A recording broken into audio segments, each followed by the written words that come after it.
Puerto Rico's governor has declared a state of emergency as Tropical Storm Dorian quickly approaches the island.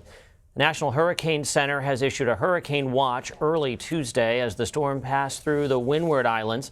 Residents rushed to stores for supplies in fear of power outages and heavy rains.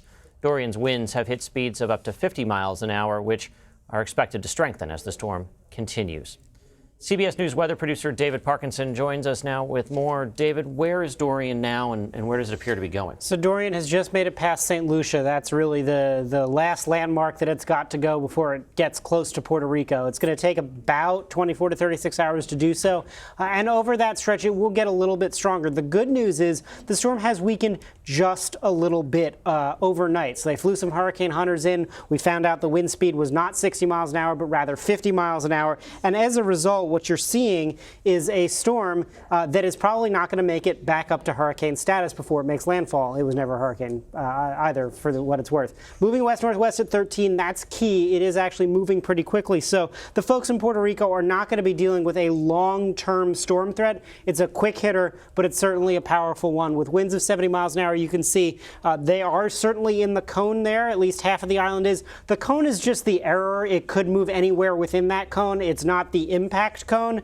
Realistically, they're going to be seeing wind gusts over 40 miles an hour pretty much throughout the island and sustained winds above 40 for most of the island as well. Then we watch it cut the gap between the Dominican Republic and Puerto Rico. So we were talking about yesterday about whether it was going to go over the islands and shred it, or it was going to cut the corner. It's going to cut the corners, we think now. So that's going to take it over the Bahamas and then taking impact at South Florida for your Sunday. And here's the interesting thing. If you take a look at all of the spaghetti models, it shows you they're all pretty well in agreement, basically from the Keys all the way up to Jacksonville. Somewhere is likely to be seeing a landfall of potentially a tropical storm or a very weak hurricane. It is possible it gets stronger. The only thing that is saving it is sheer and dry air. If we don't have that, the water temperature is certainly warm enough. And as far as when we're talking about Miami and we're talking now about Labor Day weekend, and right. Florida is certainly a destination.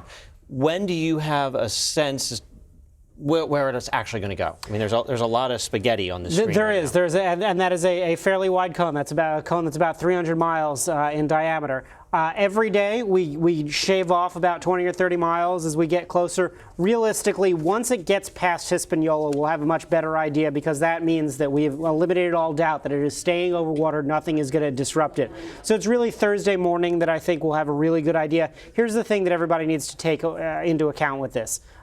It's not a very strong storm, but it is the first one of the season. It's a fairly small storm, but people are going to be on the right side of it, which is the strong side of it. So again, don't take it lightly. Begin just, make sure that you have your hurricane kit assembled. If you don't, maybe start filling that out, because you should have it regardless of when's coming or not. And then you'll make real plans for preparations Thursday and Friday. Saturday is the back half of the day is when you start to hunker down. It moves through Sunday, and then you're in the clear by Monday. The only thing to watch is the panhandle. Potentially, if it goes across Florida, then we're talking into early next week.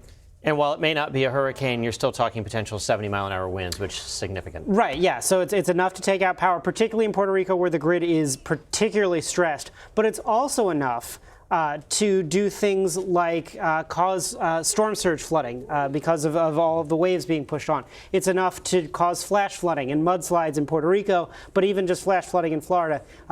Category 1 hurricanes or strong tropical storms are nothing to be laughed at. You just be happy that they're not something stronger. David Parkinson, I know you'll be watching it for us. Thank you. Sure thing.